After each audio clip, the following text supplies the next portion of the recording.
Hello, my name is Eduardo Yañez, and this is my podcast. Uh, Today's topic is the sunlit path. Today we're gonna decode the solar punk paradigm. So let's imagine this. Close your eyes and picture the future. If you're like most people, you probably see endless rain, neon signs, with darkness and corporations running from glass towers. This dystopia fatigue is something that characterized the early 21st century, and we're living in the shadow of cyberpunk. This genre serves a neon-lit tale of high-tech low life under the crushing weight of late-stage capitalism and environmental collapse.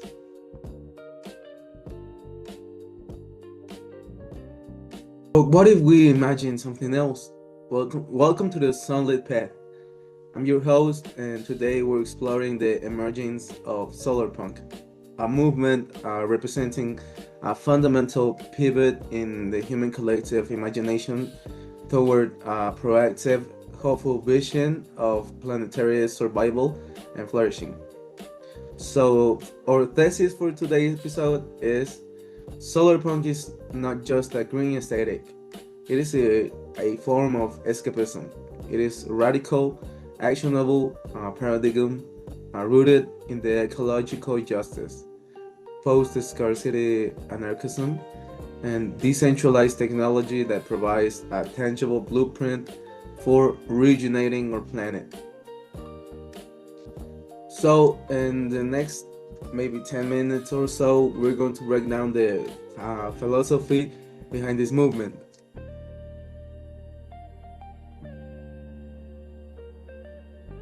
To understand solarpunk, we first have to look at its roots. The term was actually coined by in 2008 in a blog post titled "From Steampunk to Solarpunk," and the author was inspired by the Beluga Sky Sails, which was the world's first commercial ship, partially powered by a computer controlled kite rig. And this initial spark saw a departure from the coal and steam aesthetics of steampunk and the grim urban decay of cyberpunk. But here, what is it gets really interesting. Solarpunk gained its true momentum in the global south in Brazil in 2012, and a Brazilian title, Historias ecológicas fantásticas en un mundo sustentable. It was edited by Gerson Lodi Ribeiro, and it established the subgenres literally credentials. This Brazilian origin is absolutely critical to understanding the movement.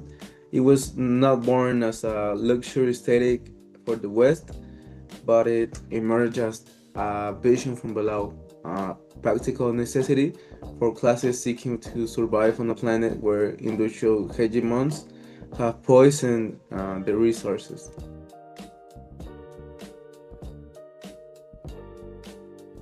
So, what does this world actually look like? So, solarpunk is a stark departure from the gleaming, sleek, and minimalistic towers of steel and glass that usually corporate architecture use.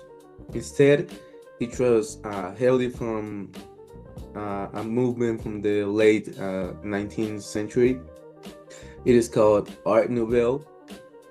It is favored by organic forms, earthy tones, and a celebration of the natural world, standing in direct opposition to the rigid efficiency of industrial mass production. But this isn't just about making things look pretty. A core argument of solarpunk is that it is in fact should be celebrated rather than hiding panels.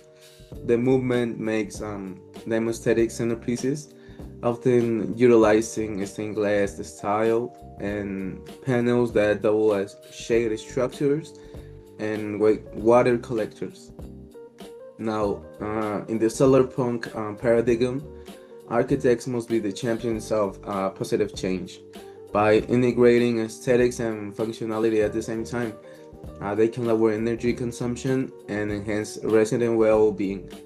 It involves rebranding of infrastructure to be seen as something appealing and vital to the community's identity.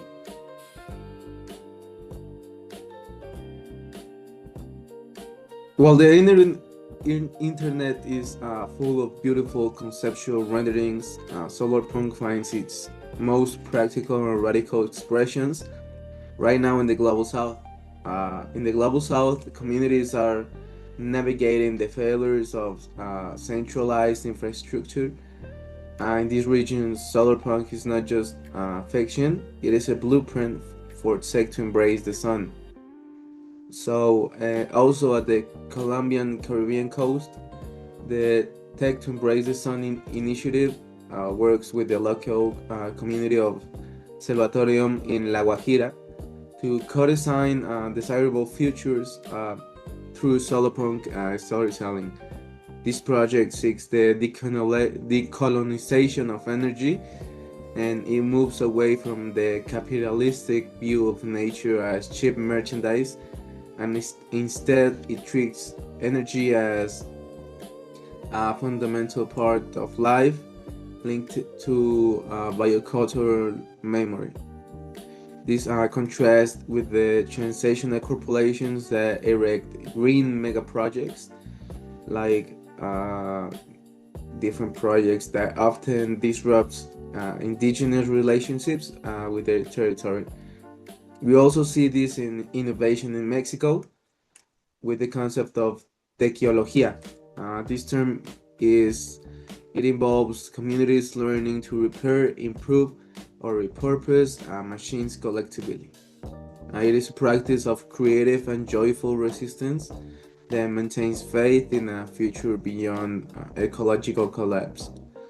And another incredible Mexican initiative is the Solar Ejidos project, led by Iniciativa Climática en Mexico, and it empowers rural communities and local governments to own and operate solar photovoltaic distributed generation systems, and this provides social prosperity by allowing ejidos to receive income from selling electricity while maintaining their communal property management. From the permaculture of Eco Villanada to the ancient, highly productive artificial islands known as Chinampas in Mexico, it is using traditions to build the future world within the shell of the old.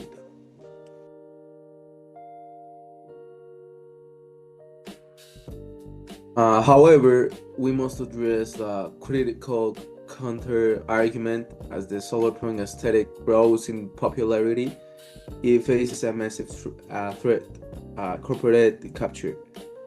The growing popularity has led to significant concerns regarding its co-option by the very systems it seeks to subvert.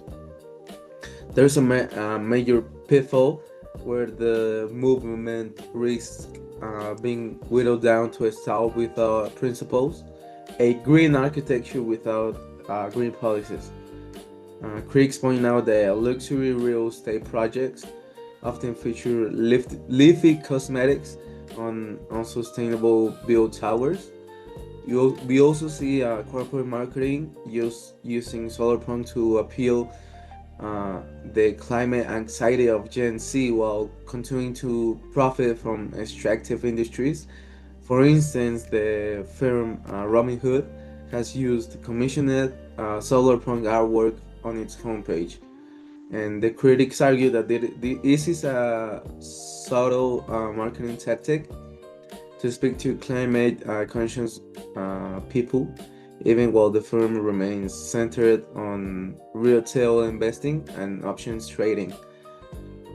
People also debate whether solar punk functions as a tool for action or maybe just a form of escapism.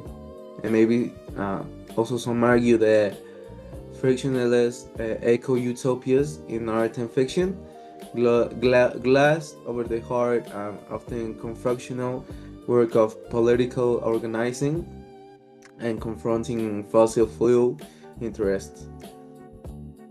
It also risks becoming a consolidatory narrative. It is a way to feel better about the future without changing the present. So to counter this, the real solar punk is measured not in high resolution renders, but in how well being is distributed and how it is allowed to participate in the future. It requires planetary justice framework that encompasses social justice, intergenerational justice, transnational justice, and justice for non-humans.